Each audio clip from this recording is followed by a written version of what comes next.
नमस्कार, मैं रजनीकांत, आप सभी का साथ में बहुत बहुत स्वागत है। आज हम बात कर रहे हैं उस दर्दनाक हादसे की जिसमें 9 कांवरियों की मौत हो गई है। हाजीपुर की घटना है।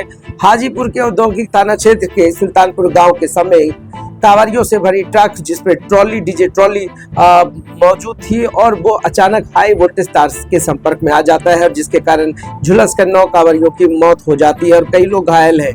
पूरे इलाके में चित्कार है, गूंज है। आस्था की रात कैसे मनहूस रात में बदल गई, किसी को यकीन नहीं हो रहा है। हर कोई संशय में, हर कोई बस एक ही सवाल कर रहा है कि जब निकले थे पथ बाबा भोलेनाथ की, तो फिर यह पोस्टमार्टम तक कैसे पहुंच गई।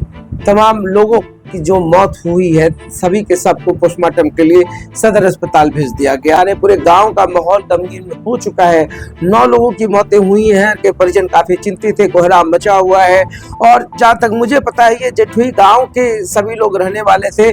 सभी लोगों ने पहले जहाँ स्थित गंगा नदी से जल भरा, उसके बाद सभी हरिहरनाथ मंदिर में जल अर्पण करने के लिए जा रहे थे। मगर जो चीजें हुई, जो हादसा हुआ है, इसमें काफी अफसोस है। दर्दनाक हादसा है, घटनाक्रम हुआ है।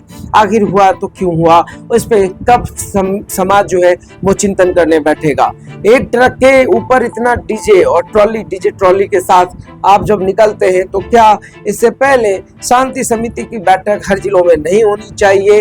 जिस तरीके से हर पर्वों में बैठ करके सभी समुदाय के लोग एक दूसरे के साथ बात करते हैं, तो क्या प्रशासन को भी अब नहीं चाहिए कि वो ऐसे लोग जो समझने को तैयार नहीं है, ऐसे लोग जो मौत से सामना करने के लिए भिड़े पड़े हैं, डटे हुए हैं, क्या पहले एक शांति समिति की बैठक में ही तमाम निर्णय नहीं होने चाहिए? कितना हाइट होगा, हाई वोल्टेज तार जो है 11,000 और जो हाई टेंशन वायर गया है उसकी हाइट कितनी है, डीजे कितने पर फिक्स होना चाहिए था, इन तमाम विषयों पर भी चर्चा होनी चाहिए थी, मगर नहीं हुआ। जो लोग अपने मौज मस्ती में गए, उनको लगा कि बस यही तरीका अच्छा है। आस्था के ऊपर जो आस्था के साथ में लोग गए हैं, और जब ये घटना घट जाती है तो उनके परिवार पे क्या बीतता है। आप सोचिए कि जलाभिषेक करने का यह कौन सा नया ट्रेंड्स बना हुआ है पूरे भारतवर्ष में कि जब हम निकलते हैं तो इतना बड़ा बड़ा डीजे ट्रॉली लेकर निकलते हैं। क्या यह सही है? मैं यह नहीं कहता हूं कि वो जो तरीका है उस पर मैं प्रश्न लगा रहा हूं। मेरे सवाल तो बस इतने ही है कि जिस सिस्टम की हम बात करते हैं, क्या इतनी जो रिस्पॉन्सिबिलिटीज है हम लोग खुद से तय नहीं कर सकते हैं? प्रशासन को कितना इन्वॉल्व करें? हर पर्व, हर त्योहार में प्रशासन की इन्वॉल्वमेंट से आदमी खुद डरा सहमा सा रहता है, और इसकी नौबत ही क्यों आती है? क्यों हम आत्म विवेचना क्यों नहीं करते? हम आत्मचिंतन क्यों नहीं करते हैं?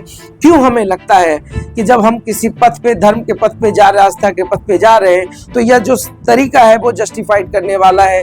क्यों परिजन नहीं समझाते हैं? ये सारे युवा थे, हर कोई डीजे ट्रॉली पर झूमता हुआ जा रहा था।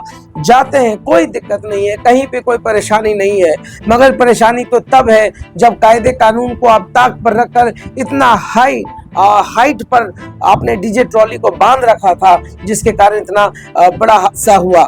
शहर में जब आप एंट्री लेते हैं, गांव में एंट्री लेते हैं, तो आपको भी पता है कि जो तार का हाइट होता है वो कितने पर होता है।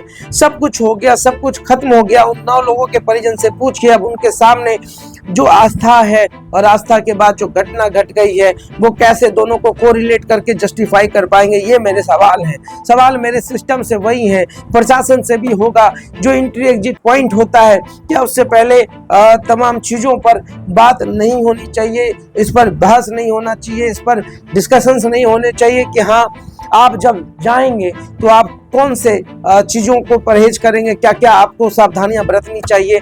घटना हो चुकी है, दर्दनाक हादसा हुआ है, मेरी संवेदनाएं हैं, मगर सवाल वही है कि हम आस्था में इतना भी ना डूब जाए कि हमें इस बात का भान ना रहे कि जो हम कर रहे हैं वो कहीं गलत तो नहीं है। तो देखते रहिए सार्थ। बहुत बहुत धन्यवाद।